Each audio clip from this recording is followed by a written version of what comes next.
So in that book, it was written by an Arab, and this Arab gentleman was trying to arm the Indian Muslims,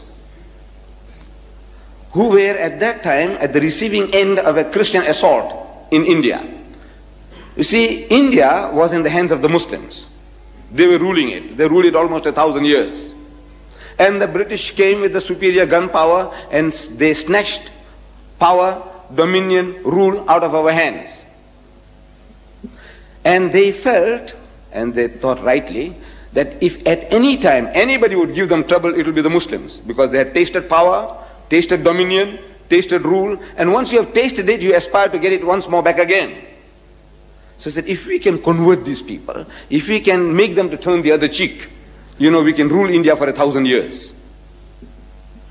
So they started pouring in the missionaries, like frogs in the rainy season, into India.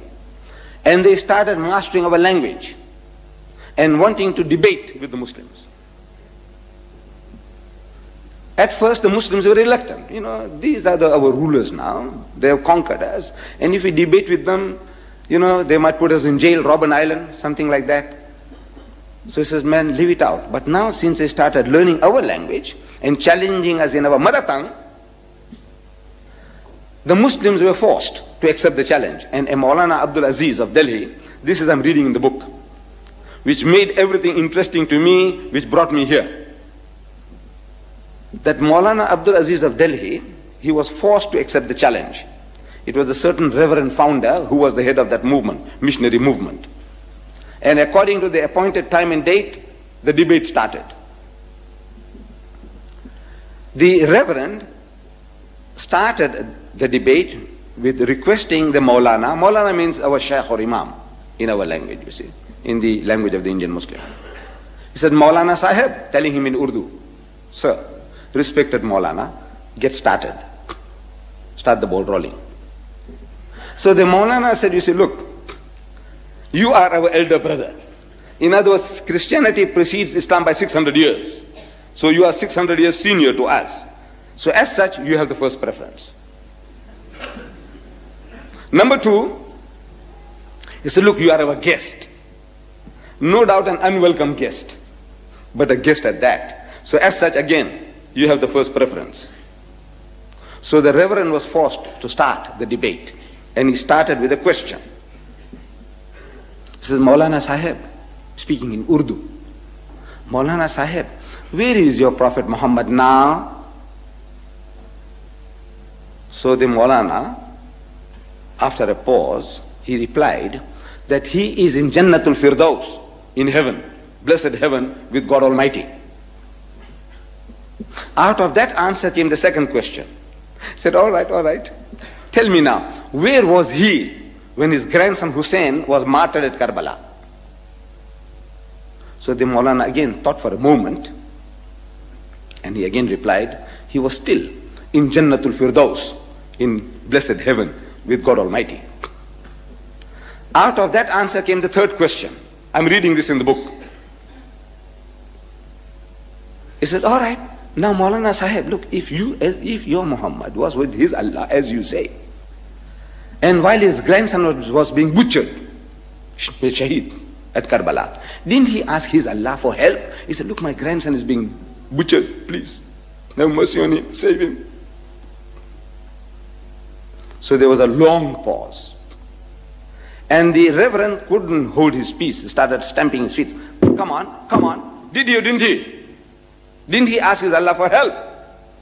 Because if somebody is bullying me, and if I have a young heavyweight champion next to me, I say, look, man, akhi, please, man, help me, save me.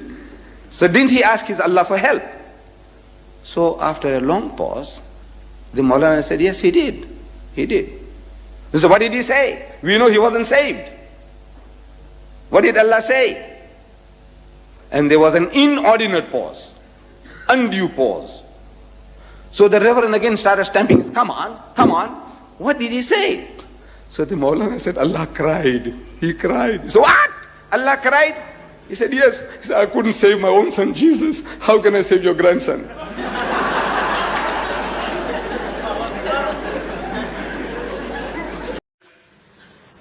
لما قابلت أحدهم في مؤتمر منذ 3 أعوام لكلام المقاربة بين الأديان هكذا.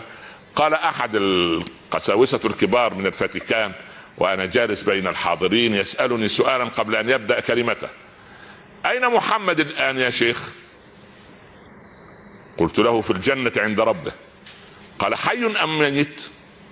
قلت: إذا كان الشهيد عندنا حي فإن محمدا الأمة كلها تصلي عليه في كل وقت فيرد الله إليه روحه، فلنعتبره حيا عند ربه. قال: وله رصيد عند ربه؟ قلت له: بلى نعم. قال: ولما لم يطلب من ربه أن يحمي له حفيده الحسين من القتل؟ تعجبت. قلت له: لقد طلب من ربه. وماذا أعطاه الرب؟ قلت: إن الرب قد بكى. عجبا، الرب يبكي؟ قلت له: نعم، وإذا عرف السبب بطل العجب. قال له: إذا لم أحمي ولدي من الصلب كيف أحمي حفيدك من القتل؟ سبحان الله. المهم، الله سبحانه وتعالى، والله يا إخوة أقسم بالله إن الحق أبلج وإن الباطل لجلج. وهو أحد كبار الأساقفة في الفاتيكان قبل أن يبدأ كلمته وكأنما سبحانه اهتزت الوريقات في يديه وظل دقيقتين يشرب الماء قبل أن يبدأ المحاضرة. وطبعا صدر قرار من المؤتمر ألا أحضر مثل هذه المؤتمرات مرة أخرى، معروف. أنا أريد أن أركز على آيتين كريمتين تري مكانتنا ومكانة اتباعنا للبشير النذير صلى الله عليه وسلم.